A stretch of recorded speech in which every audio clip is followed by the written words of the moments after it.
Well, if you're like me, my concept of a budget is figuring out how much money I have coming into my bank account, listing all of my monthly bills, and entering it all into Quicken. I keep checking the bar graph to anticipate any dips that may be headed my way, but if you try to use my basic concept to figure out the state budget, good luck. The conservative think tank, Texas Public Policy Foundation, is taking a stab at it with a new report just released called The Real Texas Budget. It's advertised as a true apples-to-apples examination of the money that comes into the Texas budget and the money that lawmakers approve to come out of it. Bill Peacock is Vice President of Research there at TPPF, and it's good to have you here on the show. Thank you for having me. I hope you enjoyed my analogy of Quicken there. I did. You probably need a little more sophisticated software to figure all of this out. Before we get into the report, just the release of the report drew some attention and some critics who are suggesting that you revised things, originally saying that spending growth was up 26% and now lowering that to 9%. What about that? Is that the case? Well, there's this great budget debate going on here in Texas about how much money Texas should spend on government. It's not so much how much is being spent on this or that, but it's just how much we should spend overall. And the critics who are attacking us don't like the fact that we've been successful in reducing the rate of growth in Texas government. So they take an opportunity to pick on us whenever they can. But the case is, in this fact, that they just took two different sets of numbers, one which is the amount of money that the legislature has appropriated over the last couple of sessions. The other is the growth of the Texas budget, and tried to compare those two, even though we never did.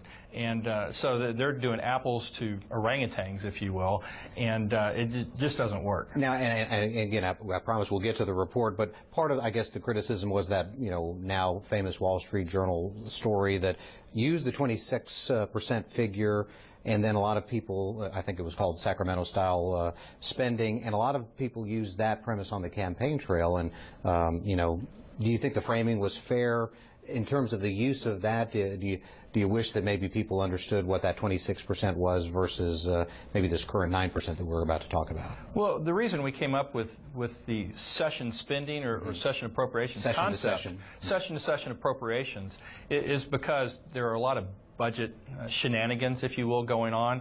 There's backfilling where they come back in one session and spend back into the previous biennium. They hide spending. They take spending off budget.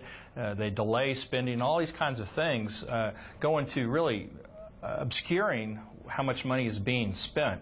And so if you look at the official budget numbers, it looked like the budget was going to go about 3 or 4%. But if you looked at what they were appropriating in 2013 versus what they'd appropriated in 2011, the number is about 25% increase.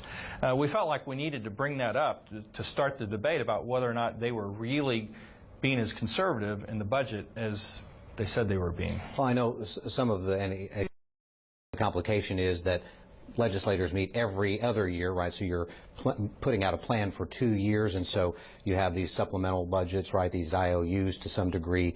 That is a tool that's been used over the course of time. But let's look at the 9% increase that you mentioned in this biennial spending here. It's still higher than the 5.1%, as you've indicated, that the Legislative Budget Board puts out there. So give us an idea of where the discrepancy lies here. Where is that difference between the 9% and the 5.1? Well, there's two really main things. One is that when the LBB puts out their numbers during a session or after the end of the session, they're comparing what the legislature has appropriated this biennium versus what they spent last biennium, and those just don't match up, because there's always going to be more spending than the money that was appropriated. So we went in there and estimated how much more the legislature was going to be spending, or the state was going to be spending this biennium, and we added $1.5 billion to that, and so that accounts for part of the difference. The major part is that the Texas legislature just decided to take $6 billion off the budget. It just magically disappeared out of the appropriations bill.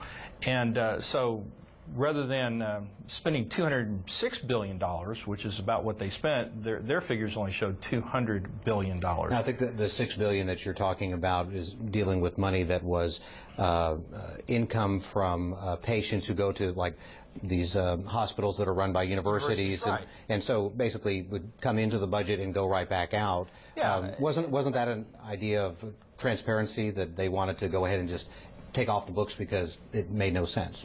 Well, there's nothing inherently wrong with taking that money out of the budget. The problem is corporations restate their earnings all the time, but what they do when they do that for the present period, they also go back and restate them for previous periods. Have a comparison over the years, and that just didn't work. For instance, the way the legislature did it by not restating previous revenue and spending is that somewhere in the neighborhood of 16,000 state employees just disappeared all of a sudden. Those people are still being paid by the state. They're still working. The money's still being spent on them, but all of a sudden they're not showing up on the rolls, and it looks like state government actually shrunk this past biennium, and it's not. Where does Medicaid fall into all of this? Well, Medicaid, that's where the $1.5 billion in future spending that we estimated is, because it's hard for the legislature to estimate exactly how much it is because it's an entitlement. Right. Medicaid. Again, part of that is having to make estimates. Right.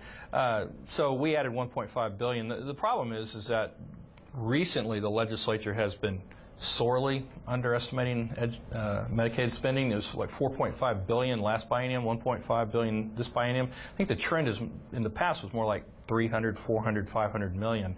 So they're playing guessing games again, trying to, hedge their bets and maybe hope enough money comes in the future to be able to spend it then.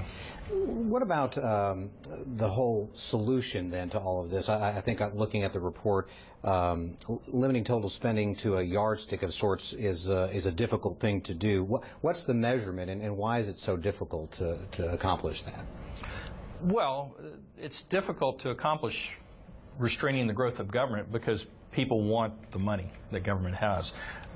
People come to Texas, they come to Austin, and they want the tax money. They want to get money from some people and transfer it to other people. And there's all different kinds of folks that come up here. There's businesses, there's a special interest of all different kinds, welfare, all those kinds of things that people want.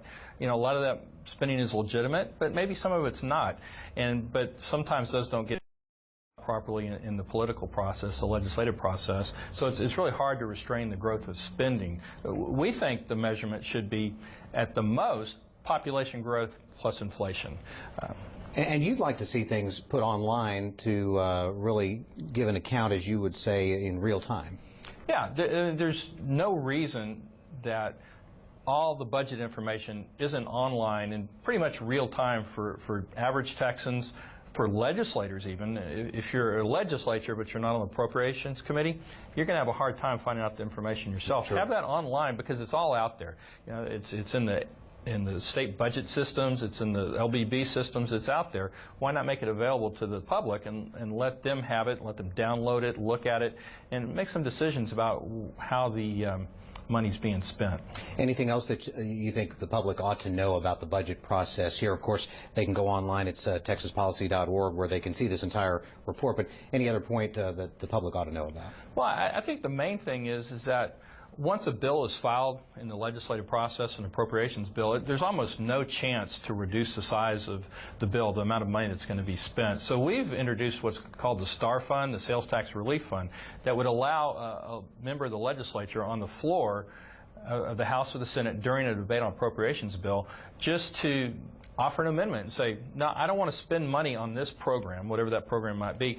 I want to use this money instead to give taxpayers a sales cut through reducing the sales tax rate. And it would be a straight up or down vote on the House or Senate floor, and everybody would be able to see, based on the votes, whether their representatives favored spending more money on a particular program or giving them a sales tax cut. We think that would totally revamp the appropriations process, make it much more transparent, and open up maybe a new era in controlling growth in government spending. Well, definitely. And probably is not the solution. It sounds like lawmakers have a lot to talk about, and you have a lot to say in the Real Texas Budget, online at texaspolicy.org. Bill Peacock with TPPF. Thanks very much for being with us. Thank you. Appreciate it. And we're back with more right after this.